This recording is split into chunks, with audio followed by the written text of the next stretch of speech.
As the kiddies go back to school, many parents are back on lunch packing duty. So joining me now is nutritionist Sarah Bingham with a great recipe to sub out all those sugary pudding cups and zebra cakes and all those wonderful things we love so much. Garbage, absolutely. Coming from the nutritionist. Yeah, no, a biggest problem. You all have no idea how much sugar you're feeding your children, and I would highly recommend going to the label, looking at how many grams of sugar are in that product, that granola bar, that pudding cup, that yogurt. Take that number of grams, divide by 4, and that's the number of teaspoons you have in that sweet, and I promise you it can be a lot. It's a little too much. So we're gonna do a substitute that's just as yummy with a little bit of sweetness but way less sugar. Oh yeah, and I am using, okay, now organic is the key word. Why? Okay. Because we're trying to reduce the toxins of our children. Right. All right, so organic peanut butter, organic raw cacao powder, here they are, and raw honey. Okay. So put the peanut butter in there, there we go. All of it? Yep. Okie dokie. Put it all in there, absolutely. And then what you're gonna do is take the raw cacao powder, cocoa powder, and you're gonna put that in kind of like a flour to yeah, a little more. A little more? Yeah, to stiffen it up. There you go. Okay. Now stir for a bit, and we can put a little bit of honey in here because we're gonna sweeten it up. And this stuff is so good. So if you like Reese's Pieces, I call this my Reese's Pieces, or peanut butter cocoa balls, whatever, but you can see as you stir it starts getting stiff. There you go, you're doing a great job. I'm trying. So, if you wanted to substitute agave or no?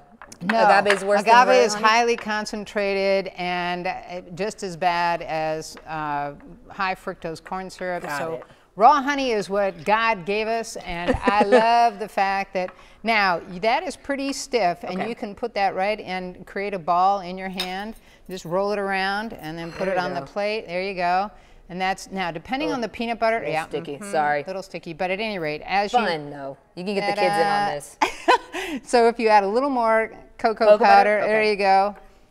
It'll stiffen up. Gotcha. And mines aren't the prettiest. There you go, and then you can wipe your hands with that. Thank you. So but you're also saying we have a couple other side items on here. Absolutely. Talk about some of the things you want to look for when you are finding things to make your kids lunch. Again, you're looking for organic. If you can do gluten-free, do, but if it just says gluten-free on the label, that does not necessarily mean it's nutritious. So this is a brand, I brought this so you know, the Canyon Bakehouse, which you can get at most commercial supermarkets. That is a good brand with good whole foods. Most of the gluten-free stuff is not worth eating, and that's a whole nother show. But anyway, these nut thins are very good. You want to get organic meat. Why? Because our children are loaded with too many toxins. And you were saying you also want to make a list. You have like a list there to help you make your kids' lunch. Yes, I have a list. This is a list. You can help your child take the protein, the veggies, and the grains, make a list. Put it on the refrigerator for the foods that they like within these groups, all right?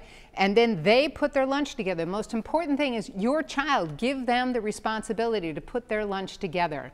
That's so important. Teaching a little bit of health and a little bit of responsibility on the side. And if they put the lunch together, they're gonna eat it. Bam. So we're gonna put all this online, all these tips and tricks. Again, my cocoa little nibs aren't that cute, but I'm sure if you put them in the refrigerator, they'll be a little bit cuter. Yeah, they're really good. You can make them better. Sarah, thank you so much for joining us and giving us those tips. We wanna keep your kids healthy and safe this school year. We'll be right back after this short break.